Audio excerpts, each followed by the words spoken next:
तक मैं पहुंचा हूँ उसके पीछे बहुत सारे लोगों का हाथ तो है, बट सबसे बड़ा हाथ मेरे भाई का है सर।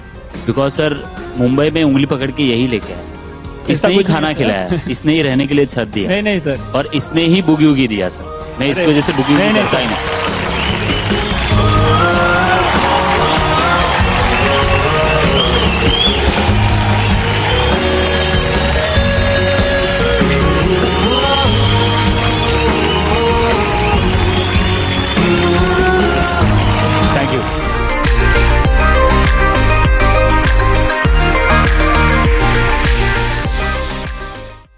कोरियोग्राफर है उससे मिलना चाहूंगा, बिकॉज आई थिंक ये प्योरली कोरियोग्राफ सॉन्ग है।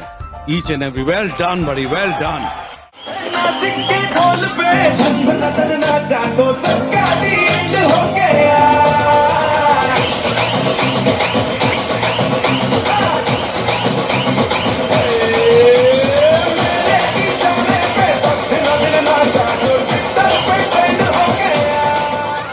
श्रीकांत, बहुत ही अच्छा एक्ट था और आइडिया बहुत ही अच्छा था।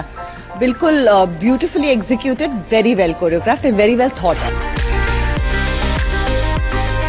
आइए आइए टीचर जी, आओ श्रीकांत।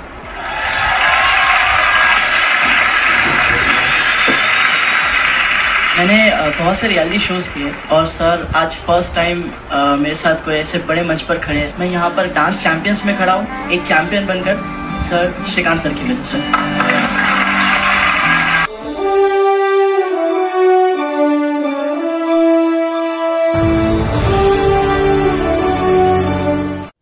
नमस्कार, मैं हूं रोशनी सिंह और आप देख रहे हैं ओटीटी इंडिया टीवी। जहां डांस की बात आती है, कोरियोग्राफी उसके साथ अपने आप ही जुड़ जाती है। जी हाँ, अब जैसे कि बॉलीवुड को ले लीजिए, यानी कि फिल्म इंडस्ट्री की बात करें तो उसमें भी ज्यादातर जो एक्टर्स हैं, मान लीजिए कि 70% एक्टर्स होते हैं जो कि वेल ट्रेंड नहीं होते हैं, उनको डांस पहले से ही नहीं आता है, तो उनके लिए भी कोरियोग्राफी की जरूरत पड़ती है, यानी कि कोरियोग्राफर्स की जरूरत पड़ती है। वहीं अगर हम डांस रियलिटी शोज की बात करें तो उसके लिए भी कोरियोग्राफर्स पहले से ही फिक्स होते हैं कि हाँ ठीक है, वो सिखाएंगे और बच्चे फिर सीख के आगे बढ़ेंगे। आज हमारे साथ स्टूडियो में एक ऐसे ही कोरियोग्राफर मौजूद हैं जिनका नाम है श्रीकांत आहिरे। 13 साल का इनका एक्सपीरियंस रहा है, यानी कि 2006 या 7 में ये मुंबई गए और मुंबई में जाने के बाद पहले तो कोई भी सपनों की नगरी में जब जाता है तो खुद के लिए कुछ सपना लेके जाता है, यानी कि खुद कुछ आगे करना है, खुद के लिए कुछ नाम कमाना है। लेकिन इनकी जो कहानी है वो थोड़ी अलग है। ये गए तो शायद खुद के लिए ही थे, लेकिन फिर इन्होंने एक ग्रुप को, यानी कि लोगों को साथ में लेकर चलना शुरू कर दिया। अब अगर बात करें इनके काम की तो शायद ही कोई ऐसा चैनल होगा या शायद ही कोई ऐसा डांस रियलिटी शो होगा जिसमें इनके रिप्रेजेंटेटिव ने पार्टिसिपेट ना किया हो। इन्होंने, इनके जो स्टूडेंट्स थे उन्होंने पार्टिसिपेट करके खुद का झंडा नहीं गाड़ा होगा। और अगर इनके डांस फॉर्म्स की बात करें या आइडियाज की तो इनका बहुत ही अलग होता है। इनके जो एक्ट्स होते हैं उसके जो फॉर्म्स होते हैं वो बिल्कुल अलग होते हैं। सो श्रीकांत सर, आपका स्टूडियो में स्वागत है ओटीटी इंडिया चैनल पे। सबसे पहले तो हैप्पी न्यू ईयर आपको भी सभी को। एक बात बताइए, जब आप मुंबई गए थे, मुंबई जाने के बाद की जो जर्नी है आपकी, वो लोगों तक कहीं ना कहीं पता है कि आपने किस तरीके से ग्रोथ दिखाया है। उसके पहले की जर्नी आपकी कैसी रही है? उससे पहले बेसिकली मैं बड़ौदा से हूँ, वडोदरा। एंड डांसिंग मैंने शुरू किया था 2003 में बड़ौदा में। मेरे सर थे गुरु रूपेश राज एंड विजय लक्ष्मी राज, इनके पास मैं सीखा। एंड उस बड़ौदा में जो मैं रहता था तब मैं ना एसटी डेपो में फराम जी की चाल में मैं वहाँ रहकर डेपो के अंदर मैं काम करता था, चाय बेचता था, फिर वेफर्स बिस्किट ये बसेस पे हम लोग से लेकर फेरी का काम करते थे। हर बिस्किट के पीछे, चाय के पीछे 1-2 रुपया मिलता था। तो इस तरीके से फादर मेरे नहीं थे, बचपन में ही मैं 10 ईयर्स का था तब वो पास आउट हो गए थे। तो मॉम बंगलोज पे काम करती थी और मैं इस तरह से काम करके घर पे कुछ पैसे देता था। एजुकेशन पूरा नहीं हुआ था, बट एक कहीं पे बचपन से ही था कि डांस से एक आकर्षण अलग था मेरा बचपन से ही। पर क्या था, काम करना है और एसटी डेपो में जो हमारा माहौल था, मेरे ग्रुप थे वो पूरा अलग था, क्योंकि वहाँ पे सभी का फैमिली में कुछ ना कुछ प्रॉब्लम्स रहते थे। तो हमारा यही था कि डिपो में हम लोग जाते थे, शाम को वापस आते थे स्कूल से, जैसे ही आने के बाद दोपहर को 12 बजे डिपो के अंदर, और 6 बजे तक घर पे जितना भी पैसा हो हम लोग इकट्ठा करके 12-13 रुपया मिल जाता था। तो यही जर्नी चलती रही। एंड एक बार मैंने पेपर कटिंग में एक डांस क्लास का नाम पढ़ा था, राज डांस क्लास। तो मेरा ब्रदर शिवाजी आहिरे, उसके साथ मैं गया एडमिशन्स के लिए सर के पास। तब मेरे पास पॉकेट मनी मेरा तो खुद का कुछ था ही नहीं। शिवा थोड़ा इकट्ठा कर लेता था, कोई गेस्ट घर पे आया तो उसको दे देते थे, तो वो हमेशा पैसा सेव करता था। तो उसके पास कुछ पैसे थे एंड उसने मेरा एडमिशन सर के पास करवाया, छोटे भाई ने। तो मैं बोला यहाँ से देखते क्या नई लाइफ शुरू होती है। तो सर ने पहला मुझे वहाँ पर एक्सरसाइज एंड जो डांस के बेसिक मूव्स होते वो सिखाए। अब बाकी मेरे फ्रेंड्स भी आते थे वहाँ पे, दूसरे जो वहाँ में मेरे फ्रेंड्स बने, उनके लिए और मेरे लिए फ़र्क ये था कि उनके लिए एक डांस हॉबी है और मेरे लिए डांस एक लाइफ है। तो इस तरीके से मैंने शुरुआत की थी। तो जिस तरीके से सर ने मुझे देखा कि ये 2-3 डेज में ही उनको आइडिया आ गया कि इसमें कितना जुनून है डांस करने का, बिकॉज एक भी स्टेप देते थे तो मैं पूरा दिन उसको करते जाता था। सबसे पहला दिन मुझे याद है, डांस में हम लोग अगर कोई क्लासेस में जाते तो फर्स्ट एक्सरसाइज दी जाती है जिसमें वेव, बॉडी वेव आता है। तो बॉडी वेव की सर ने एक्सरसाइज दी और अंदर के रूम में चले गए और उन्होंने बोला नहीं कि कितने बार करना है। तो मैं तो लगातार करते रहा। वो विद इन 1.5 आवर के बाद बाहर आए, फिर भी मैं करे जा रहा हूँ। उन्होंने देखा और उन्होंने रोक दिया, बोले यार पागल है क्या बोला इतना मत कर, बैक पेन होगा। एंड सच में मैं फर्स्ट डे था, मुझे खतरनाक बैक पेन हुआ, पर मैं कंटिन्यूस उसको एक्सरसाइज करते गया। तो सर ने देखा इसका जुनून बहुत है, तो सर ने मुझे अपने पर्सनल ग्रुप में रखा। 1 महीने में तो मैंने काफ़ी सारे एक्ट्स और उनके सीख लिए थे। अब उनके जहाँ पर भी इवेंट्स होते थे सर के, तो सर इवेंट्स में ले जाने लगे मुझे। और मेरे लिए एक नई बात थी कि इवेंट्स में मुझे सर 300 रुपीज़ देते थे। तो 1 रुपया से 300 पे जंप करना मतलब मेरे लिए बहुत बड़ी बात थी कि अगर इस तरह से मेरे को पैसा आने लगा तो डांस तो मुझे पसंद है और डांस से पैसा आएगा तो लाइफ ही चेंज हो जाएगी। तो मैं पूरा टाइम घर पे भी वही करता था और क्लासेस पे भी देता था। तो सर ने मुझे कहा वापस कि एक काम कर, तू है ना फुल टाइम मेरे क्लासेस संभाल, बच्चों को ट्रेनिंग दे, छोटे छोटे बच्चों को, और इवेंट्स तो कर ही। तो फिर सर ने उसकी अलग फीस दे शुरू कर दी, तो एक अच्छी अमाउंट आने लगी, तो मेरा टेंशन थोड़ा कम हो गया। तो एसटी डेपो में जो मैं चाय वगैरह बेचता था वो सब मैंने स्टॉप करके फुल टाइम डांसिंग में देने लगा। लगातार 3 साल किया। एंड उस दरमियान 2006 में गणेश हेगड़े, जिनका एक म्यूजिक वीडियो आया था मैं दीवाना, तो वो मैंने देखा। उनको मैं ऑलरेडी सब कोरियोग्राफर्स एंड डांसर्स जानते हैं उनको, तो मैंने उनको देख के वो डांस सीखा और मैंने सोचा कि मुंबई में जाऊँ और मुंबई में जाकर ये एक्ट उनको दिखाओ कि जो मैंने प्रिपेयर किया है, तो शायद उनके ग्रुप में मेरा सिलेक्शन हो जाए। तो इस तरीके से मैंने मुंबई जाने का सोचा कि अब मैं 3 साल के ट्रेनिंग के बाद मैं मुंबई के लिए निकला। तो मुंबई में जाने के बाद फर्स्ट डे जब गणेश हेगड़े सर के असिस्टेंट, जिनका नाम था उस टाइम संजीव शर्मा, उनके पास गया, तो वो अंदर उनका रिहर्सल हॉल में शिल्पा शेट्टी के साथ वर्ल्ड टूर का प्रैक्टिस चल रहा था। एंड मैं बाहर जाकर ऑडियो कैसेट लेकर गया था, क्योंकि उस टाइम कैसेट टू सीडीज आई थी नहीं, तो मैं ऑडियो कैसेट लेकर गया था। तो उन्होंने देखा कि म्यूज़िक कैसे प्ले करेंगे, हमारे पास अभी ऑडियो कैसेट है नहीं है, हमने सीडी का रखा है, तो आप कन्वर्ट करके लेके आओ फिर कर लेंगे। तो 1 दिन का टाइम दिया। अब मैं मुंबई में किसी को जानता नहीं था। यहाँ से जब मैं गया मुंबई, तो मेरी हमारे ही चौल में एक बाजू में मेरी कज़िन सिस्टर रहती है, उसकी शादी मुंबई में हुई थी, तो उसके घर पे रुका था। अब उसका भी बहुत छोटा सा खोली था एंड उसके 2 बच्चे प्लस उसका हस्बैंड, तो मुझे बहुत ही गिल्टी फील हो रहा था। मैं बोला यार इधर ज़्यादा दिन रुक नहीं सकता मैं। अब वो सिस्टर है, वो जाने नहीं देती, बट ठीक है, अब प्रॉब्लम तो है, उसको भी है, पर वो नहीं कह सकती। मुंबई से वहाँ ऑडिशंस एंड इसके घर पे रहने का, ये मेरे लिए था कि ऑडिशन में अगर सिलेक्ट होता हो तो मेरा कुछ शुरू हो जाएगा, तो मैं अपना रहना खाना देख लूँगा कहीं पे। हुआ ये, मैं सीडी में कन्वर्ट करके गया, तो उन्होंने कह दिया कि ये तो वर्ल्ड टूर के लिए चले गए 1 मंथ के लिए, अब कुछ नहीं होगा। तो मेरा बहुत मूड ख़राब हुआ, मैं घर पे वापस आया। घर पे आया तो सिस्टर को झूठ झूठ बोल दिया कि हाँ हो गया, अच्छा हुआ, ऐसा है वैसा है। एंड देन वापस मैं बाहर निकल गया घर के बाहर, इसलिए क्योंकि प्रॉब्लम थी कि अगर मैं वहाँ रुकता हूँ तो फिर उसको भी जगह नहीं है, तो मैं पूरा दिन बाहर ही रहता था, खाली सोने के वक्त आ जाता था। अब बाहर मैं मुंबई में किसी को जानता नहीं था, यहाँ वहाँ घूमता रहता था कि कोई डांस कॉम्पिटिशन्स मिल जाए या कोई डांसर्स मिल जाए। तो वहाँ लोकल कॉम्पिटिशन्स होते थे मुंबई में। तो लोकल कॉम्पिटिशन्स में एक दिन मेरे पास एक एक्ट था जो रुपेश सर से मैंने सीखा था, पॉपिंग डांस था ब्रूम के साथ। तो वो मैंने परफॉर्म करना सोचा। मैं बोला अगर यहाँ पे फ्री एंट्री थी, कोई चार्जेस नहीं था, तो मैंने वहाँ पे परफॉर्म करने के लिए एडमिशन ये लिया, एज अ कंटेस्टेंट मैंने पार्टिसिपेट किया एंड वो कंपटीशन में जीत गया। तो मेरे लिए तो ऐसा था कि यार ये क्या कोई एक सपना है, मुंबई जैसे सिटी में अगर मैं सोलो में जीत सकता हूँ तो थोड़ा एक कॉन्फिडेंस लेवल आया अंदर से। एंड वहाँ पे मुझे प्राइज मनी भी मिली। तो वो उस टाइम लोकल कंपटीशन था, 3000 जैसा मुझे पे मिला था। तो वहाँ एक ग्रुप था, एक्सेलेंट ग्रुप, जो बैक स्टेज मुझे मिलने आया।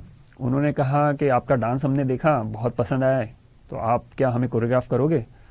तो मैं सोचा कि चलो यहाँ कोई है नहीं अपना, इनके साथ मिलूंगा तो जान पहचान बढ़ेगी और शायद कोई और रास्ता हमें कहीं और ले जाए मुझे। तो मैंने हाँ कह दी एंड देन सिस्टर के घर पे चला गया। फिर दूसरे दिन मुझे वहाँ आना था। तो जैसे ही मैं उनके पास आया तो आने के बाद देखा कि उनका खुद का ही डांस हॉल, वो भी एक स्लम एरिया के थे, उनके भी काफ़ी प्रॉब्लम्स थे। तो वहाँ पर सिखाना, उनको शुरू करना, ये मेरे लिए एक अलग से चैलेंज था कि मैं बोला अभी खुद का करूँ या इनका करूँ।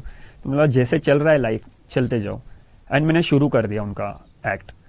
तो सबसे पहला एक्ट मैंने सिखाया था लिफ्ट करा दे सॉन्ग पे। उसका कारण ये था कि किसी के पास पैसा नहीं था, फंडिंग नहीं थी कि हम अच्छे कॉस्ट्यूम्स, मेकअप लाए और अच्छा एक्ट बिठाए।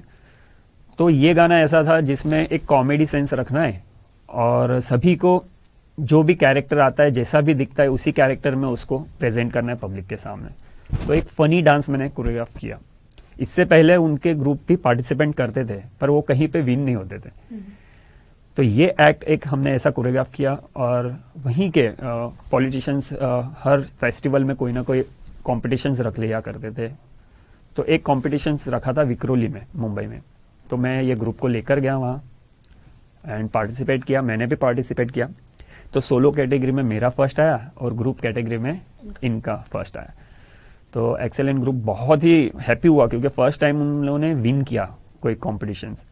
बट एक चीज़ हुई उनकी, मुझे बहुत दिल को छू गई थी कि वो शो जीतने के बाद उनको जो 10,000 मनी मिला था वो उन्होंने सीधा मुझे दे दिया।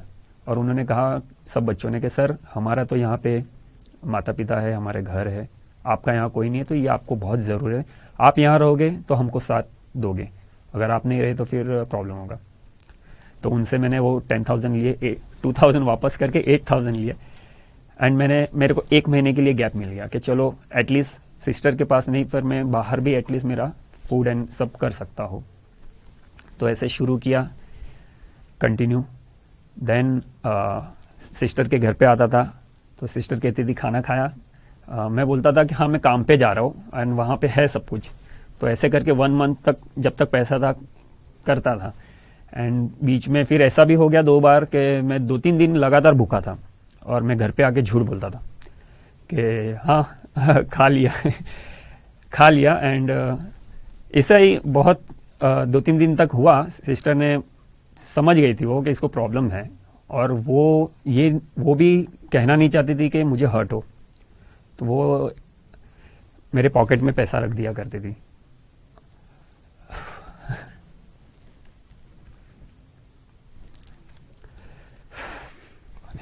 सॉरी।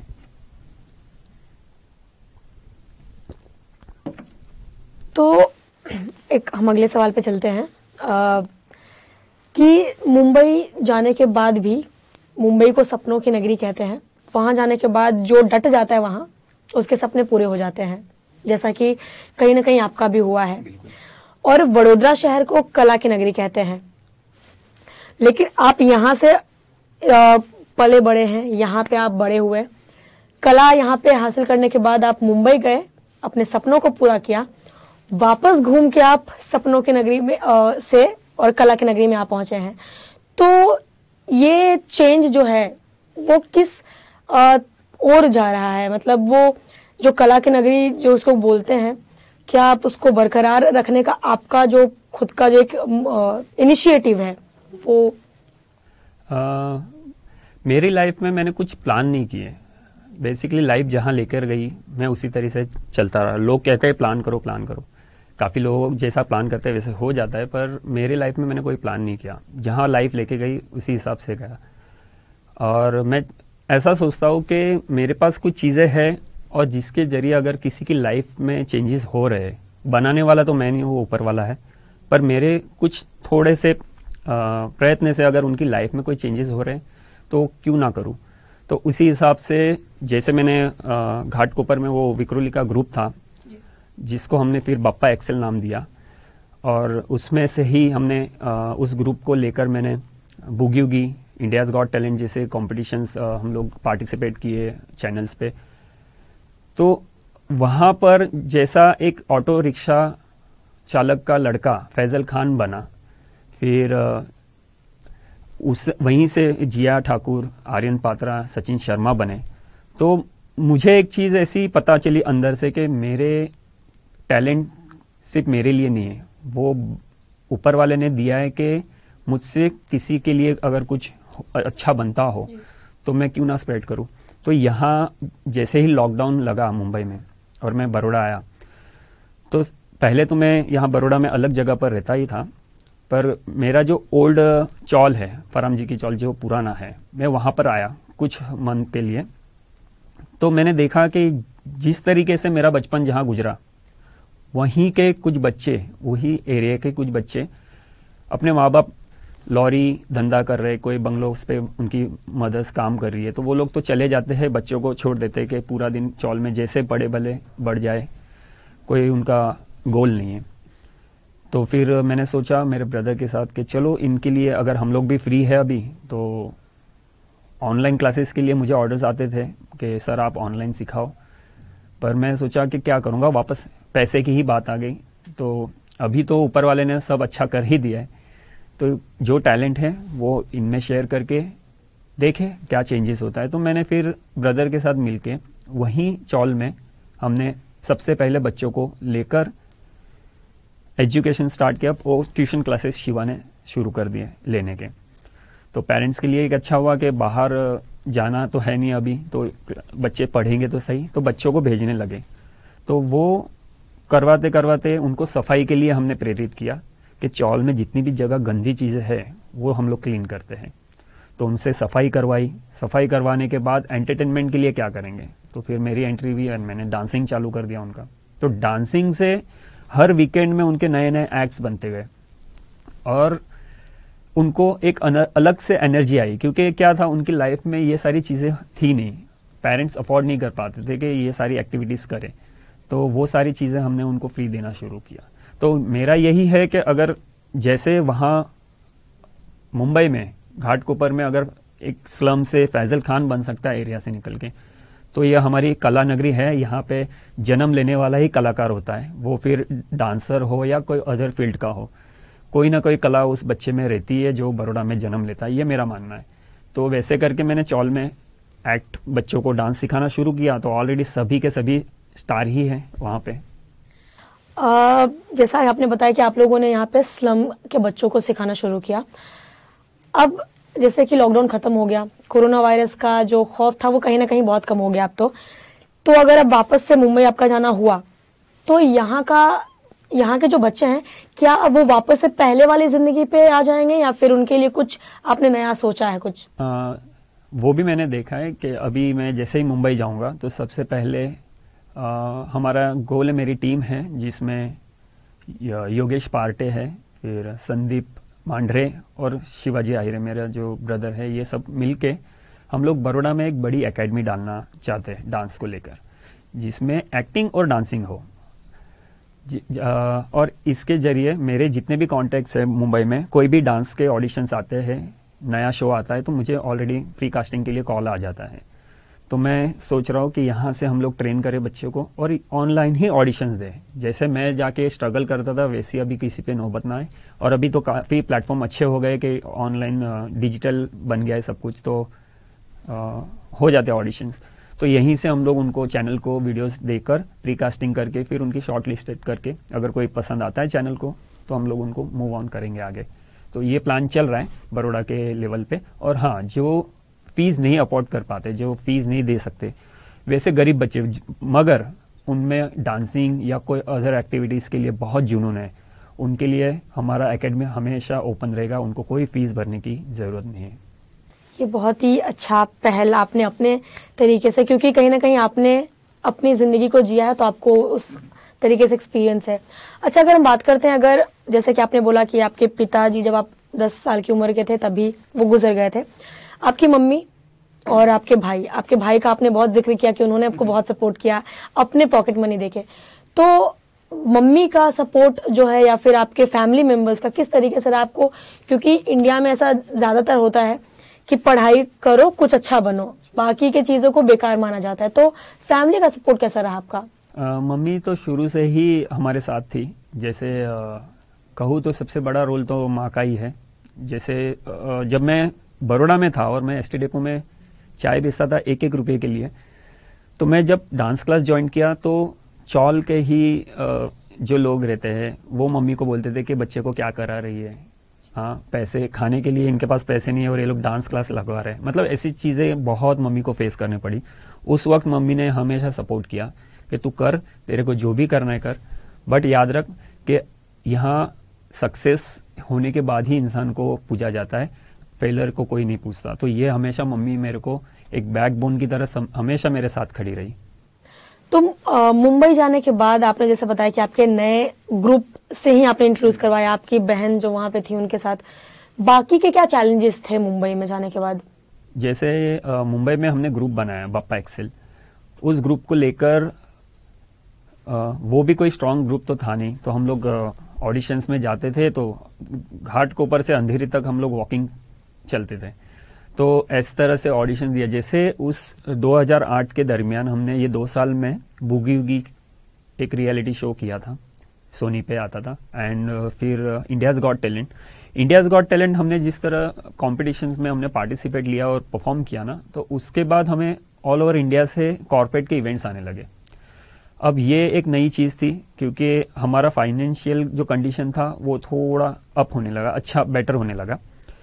तो वहाँ से हमने कॉस्ट्यूम्स, प्रॉपर्टीज और एक छोटा सा स्कूल में डांस हॉल लिया और उस हॉल में हमने रिहर्सल्स शुरू किए। अब वहीं पे उसी स्कूल में फैजल खान जो है वो पढ़ता था और वो डेली आके देखता था विंडो से कि ये सर किस तरह से बच्चों को सिखा रहे हैं। तो उसने भी एडमिशन लिया एंड वो ग्रुप को मैंने लेकर काफ़ी जगह हमने बड़े बड़े इवेंट्स किए। एंड उसके बाद मैं मुंबई से बड़ौदा जाया करता था। तो मेरे को बड़ौदा में धर्मेश सर मिले। तो धर्मेश सर बेसिकली हमारा एक फैमिली रिलेशन है, मेरे फादर एंड उसके फादर एक क्लोज फ्रेंड थे, पर हम कभी मिले नहीं थे।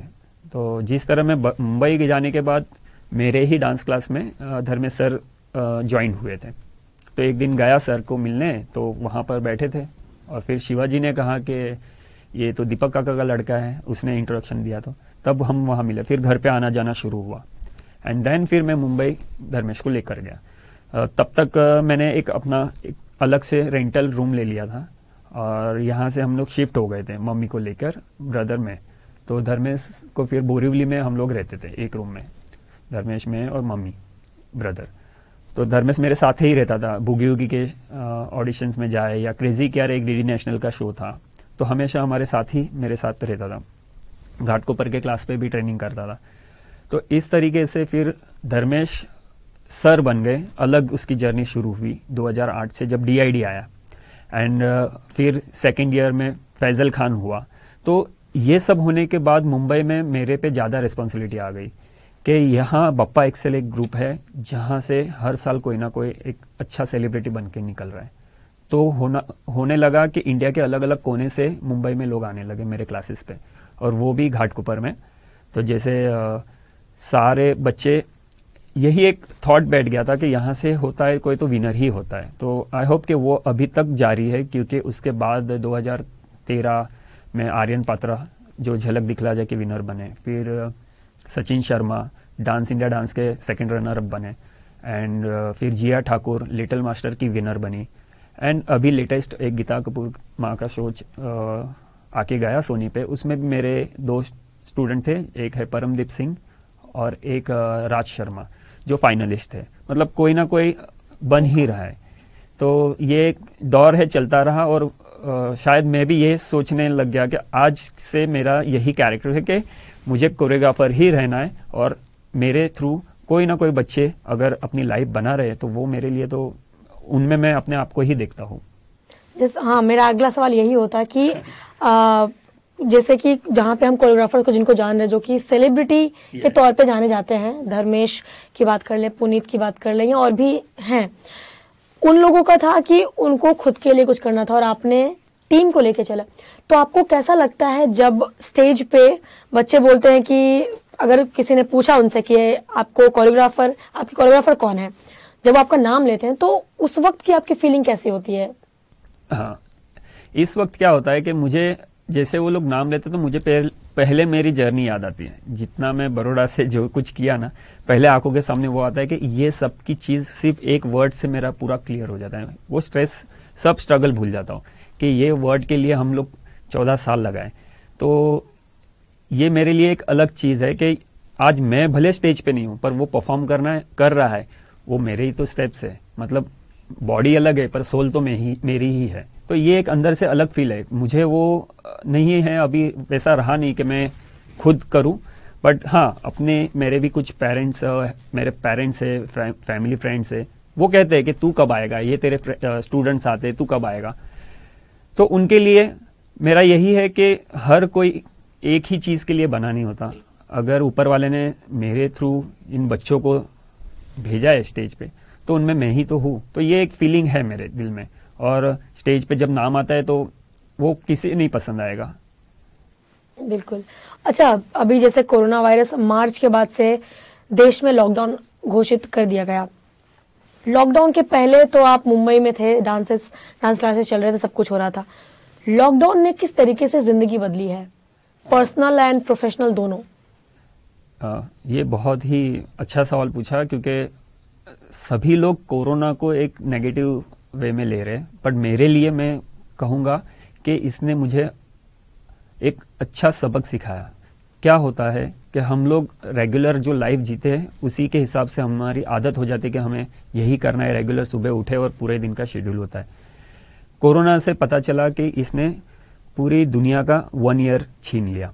तो अभी 1 ईयर जो छीना, तब लोगों को शायद मुझे तो पर्सनली पता चला कि अगर मैं 1 ईयर में 10 ईयर्स का काम कर दूं तो लाइफ का कोई भरोसा नहीं, सबको पता है, कभी भी कुछ भी हो सकता है।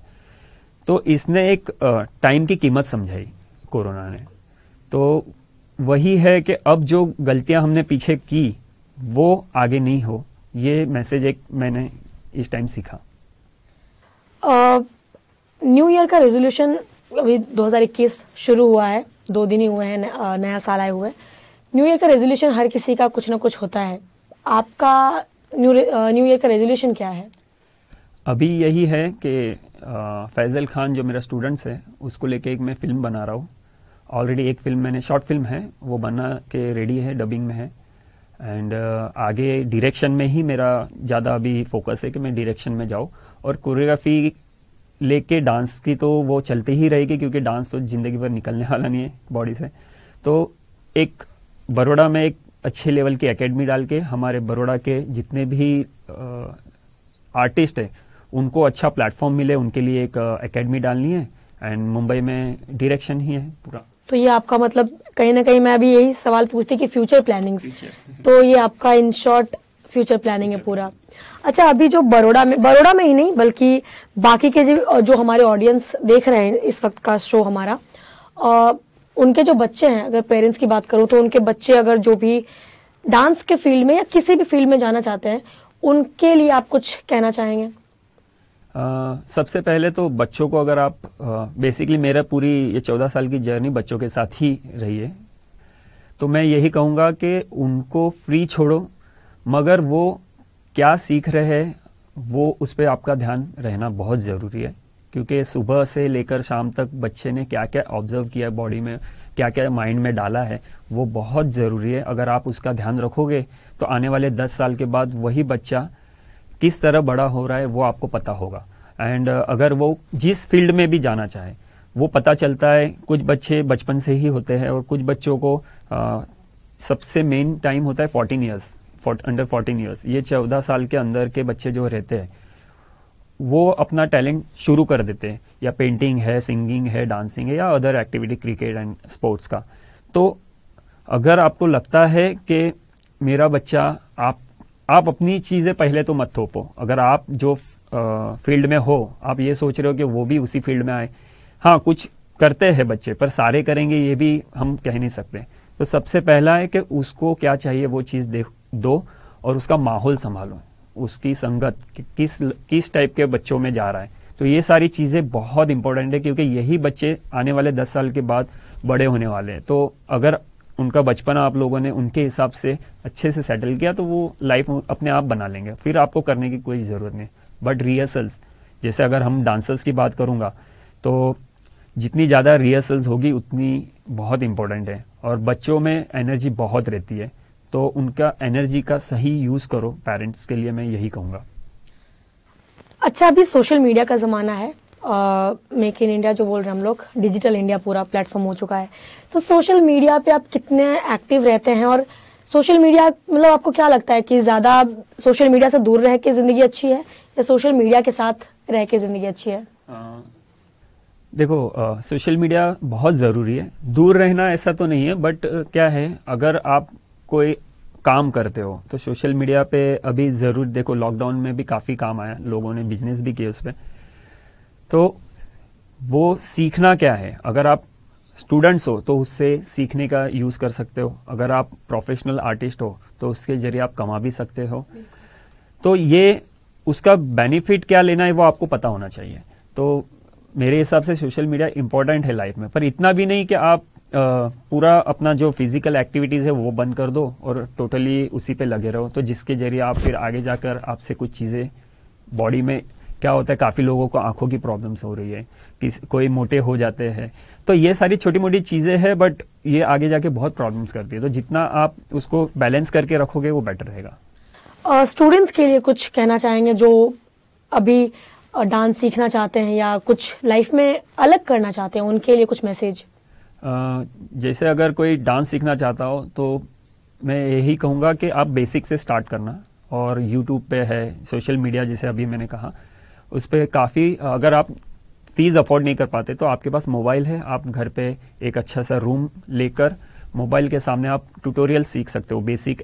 अगर आप हिप हॉप में जा रहे हो या फ्री स्टाइल वेस्टर्न में जा रहे हो तो उसके अलग ट्यूटोरियल्स एंड बेसिक एक्सरसाइज होती है। एंड क्लासिकल में आ रहे हो तो क्लासिकल के लिए तो आपको पर्सनली ही करना पड़ेगा, बट आप बेसिक से शुरू करोगे तो आपका आगे का जर्नी एकदम अच्छा होगा, बेहतर होगा। So thank you so much हमारे साथ जुड़ने के लिए और बात करने के लिए। Thank you. तो ये थे हमारे साथ श्रीकांत आहिरे, जिन्होंने बड़ी छोटी सी उम्र में, क्योंकि 13 साल पहले, 14 साल पहले इन्होंने जो अपना सपना लेके, एक छोटा सा सपना लेके, एक छोटे से चौल से बोल सकते हैं या फिर बोल सकते हैं स्लम एरिया से बड़ा हुआ, जो कि बस स्टैंड पे 1-2 रुपए जो कमाता था इंसान, वो अपने छोटे से सपने को लेके मुंबई गया, सपनों की नगरी में। वहां जाने के बाद उसकी जिंदगी बदल गई। इन्होंने जिस तरीके से आपको मैसेज दिया कि हमें, अगर हमने कुछ सपना देखा है, उसके पीछे शून्य से स्टार्ट करना चाहिए। हमें बड़ा सोचिए, लेकिन शुरुआत हमेशा जमीन के लेवल से ही कीजिए, तो उसी के साथ आप आगे बढ़ सकते हैं। ऐसे ही इंटरेस्टिंग शोज को देखने के लिए जुड़े रहिए OTT इंडिया टीवी के साथ।